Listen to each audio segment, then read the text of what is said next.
जय माता दी फ्रेंड्स, मैं सुष्मिता और मेरे इस चैनल कुछ खास में आप सभी का हार्दिक स्वागत है। दोस्तों, गजानिया का फ्लावर है और गजानिया मुझे बहुत पसंद है ये फ्लावर। और इसके कई मतलब एक ही कलर के आपके दिख रहे हैं। मैं एक्चुअली नर्सरी में बोली भी थी कि अलग अलग कलर के दीजिए, तो वो मुझे 3-4 पौधे जो हैं वो एक ही कलर के दे दिए। तो सारे में एक ही कलर के फ्लावर सारे, और 2 दिए थे अलग, तो मैं बाद में दिखाऊंगी। तो गजानिया के फूल जो है ना, वो जो डिफरेंट कलर के आते हैं, और इसमें देखिए कितनी कलियां भी आ गई हैं। काफ़ी कलियां आई हुई हैं जो फिर मतलब खिलेंगी बाद में। ये चारों तरफ से इसके कलियां निकलते रहती हैं।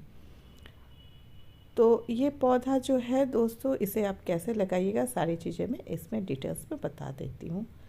सबसे पहले आती हूँ कि इसके लिए जो पॉट का सिलेक्शन करें वो थोड़े मतलब थोड़े फैले हुए पॉट ले। देखिए ये जो है ना, थाली टाइप का पॉट है।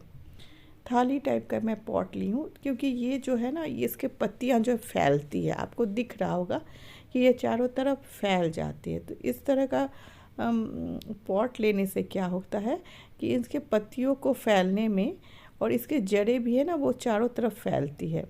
और इसे मैं हैंगिंग भी बनाना चाहती हूँ, इसीलिए इस तरह का पॉट भी ली हूँ। और अगर आप गहरे पॉट ले सकते हैं, ऐसी बात नहीं कि नहीं ले सकते, लेकिन चौड़े टाइप के लेंगे। ऊपर का सतह अगर चौड़ा रहेगा तो वो उसको फैलने में दिक्कत नहीं होती है। और साथ में मिट्टी जो है, ये मिट्टी जो आपको लेनी है, ये मिट्टी आपको जो इक्वल प्रोपोर्शन में लेनी है वो है गार्डन सॉइल, बालू और जो गोबर की खाद होती है। मैं गोबर की खाद दी हूँ, अगर नहीं है तो वर्मी कंपोस्ट आप दे सकते हैं। गोबर की खाद अच्छी रहती है दोस्तों। गोबर की खाद अगर मिले तो 1-1.5 साल पुरानी गोबर की खाद आप दे सकते हैं इसमें। और इसे लगाए, और इसमें थोड़ी सी सैफ मिक्स कर दे 1 चम्मच फंगस से बचाने के लिए जड़ों को, और थोड़े से एप्सम सॉल्ट मिक्स कर दे 1 चम्मच और उसमें लगाएं। अच्छा, ये मैं प्लास्टिक पॉट में लगाई हूँ। आप चाहे तो मिट्टी के पॉट में लगा सकते हैं, सीजनल है तो प्लास्टिक के पॉट में भी आप लगा सकते हैं। अच्छा, जो हैंगिंग बनाना चाहते हैं वो बालू के जगह बालू कम दे उसमें, और कोकोपीट मिक्स कर दे, तो हल्की रहेगी आपकी ये जो पॉट रहेगी, हल्की रहेगी। पुराने अगर पत्तियाँ हो इस तरह के, तो इसे हटा दीजिए, क्योंकि ये पत्तियाँ देखिए मिट्टी से बिल्कुल मिट्टी में फैली हुई रहती है। तो मिट्टी में अगर पत्तियाँ रह गई और उसमें आप पानी दे रहे हैं, अगर पत्तियाँ गलनी शुरू होगी तो वो जड़ों तक, उसके जो फंगस इन्फेक्शन है वो जड़ों तक पहुंच जाएंगे। तो अगर पुरानी पत्तियाँ हैं, या फिर आप देख रहे हैं पत्तियाँ काली हो जा रही है, भूरी हो जा रही है, मिट्टी में लगी हुई है, वो भी पानी में भीग रही है, तो उस पत्तियों को आप काट दें। ऐसे पत्ती को इसमें ना रखें। बीच बीच में इसकी गुड़ाई करेंगे। ये जो मिट्टी की इसकी गुड़ाई करेंगे, इससे क्या होती है, मिट्टी में हवा भी जाती है, ऑक्सीजन का पोर्शन जाता है, उससे बहुत अच्छे रहते हैं ये प्लांट जो है। ये फ्लावर्स भी अच्छे देंगे और हेल्दी रहेंगे आपके प्लांट। साथ में जब इसमें ग्रोथ आनी शुरू हो जाए, तो जब आप लिक्विड फर्टिलाइज़र देंगे, तो मिट्टी अगर थोड़ी सी आप गुड़ाई करके रखें, तो वो जड़ में उसके खाद जाने में उसके सहूलियत पहुंचती है। खाद लिक्विड फर्टिलाइज़र आप दीजिए सप्ताह में, 1 सप्ताह के अंतर्गत या 10 दिन के अंतराल में दीजिए। मैं इसे देती हूँ लगभग 1 सप्ताह के अंतराल में मैं इसमें दे रही हूँ। और जब भी आप खाद अगर चाहे तो आप 1-2 मुट्ठी उसमें जो लिक्विड फर्टिलाइज़र, उसमें थोड़ी सी काऊ डंग भी मिक्स कर सकते हैं। अच्छा, और एक चीज़ बता दूं मैं, लिक्विड फर्टिलाइज़र के बारे में अगर आपको नहीं पता है तो मेरे वीडियो आप देख सकते हो, उसकी वीडियो मेरी दी हुई है लिक्विड फर्टिलाइज़र की।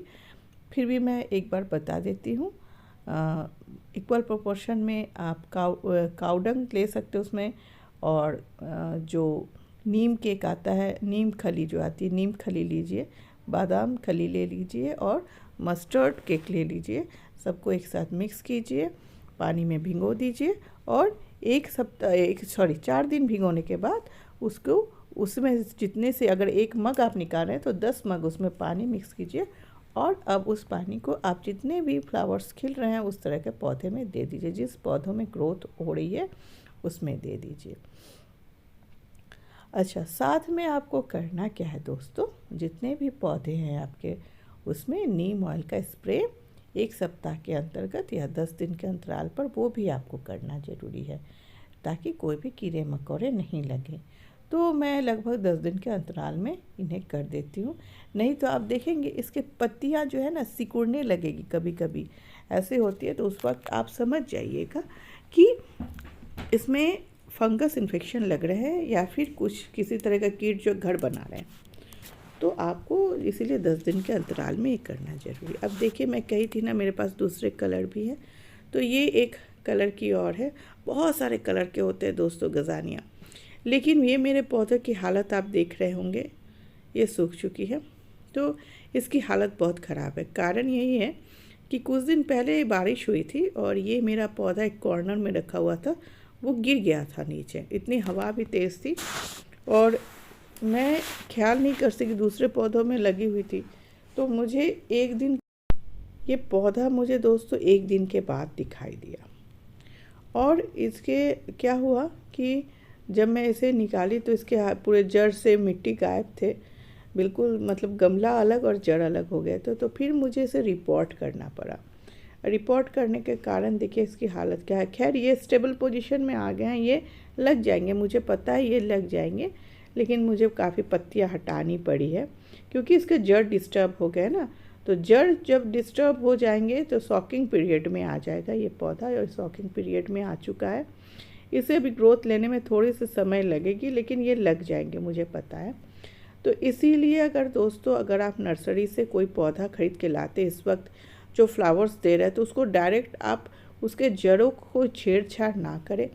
जड़ को ना छेड़छाड़ करते हुए आप उसको मिट्टी में, जैसे मिट्टी आपने मैंने बोली है उस तरीके से तैयार करके आप उसमें लगा दीजिए। जड़ को छेड़छाड़ करेंगे तो फिर आपके फ्लावर्स आने में बहुत देर लग जाएंगे, क्योंकि फिर पौधा सॉकिंग पोजीशन में आएगा, फिर उसे अपने आप में डेवलप करने में समय लग जाता है। तो आपको मेरे उस पौधे को देखकर ये तो सीख मिल गई होगी कि उसके जड़ों को डिस्टर्ब नहीं करना चाहिए। खैर मेरे तो जड़ निकल ही गए थे बाहर, पानी से बिल्कुल धुल गए थे, तो उसके तो जड़ मेरे डिस्टर्ब हो ही गए थे, इसीलिए ये हालत है। तो इस तरीके से पौधे की आप देखभाल कीजिए। पूरी धूप में रखिएगा दोस्तों। फ्लावरिंग जब पोजीशन में आ जाते हैं, जब फ्लावर्स आते हैं, तो इसे धूप में रखना ज़रूरी है। धूप में नहीं रखेंगे तो अभी वो ख़राब हो जाएंगे। और दूसरी बात है, आप जो मेरे पहले वाले पौधे जो सॉकिंग पीरियड में है, उसे मैं थोड़ी सी छाया में रखी हूँ।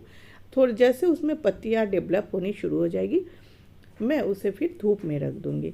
तो इस तरीके का नियम आप मान के चलिए, जिस नियम से बता रही हूँ, तो उससे क्या हो गया, आपके फ्लावर्स जो है बहुत अच्छे खिलेंगे, प्लांट में भी बहुत अच्छे ग्रोथ रहेंगे, हेल्दी प्लांट रहेंगे, आपके फ्लावर्स भी बड़े बड़े आएंगे। तो इस तरह का अगर आप जैसे मैं बता रही हूँ उस तरीके से मान के चलिए, तो आपके पौधे बहुत अच्छे रहेंगे। और मैं फिर आऊँगी दूसरे वीडियो के साथ, दूसरे फ्लावर्स के साथ किस तरीके से मेंटेन करेंगे, सारी चीज़ें बताऊंगी। आज के लिए इतना ही। अगर मेरे यह वीडियो पसंद आए तो इसे लाइक कीजिए, मेरे चैनल को सब्सक्राइब करना ना भूलें दोस्तों। आज के लिए बस इतना ही, फिर मिलेंगे अच्छी वीडियो के साथ। Goodbye friends.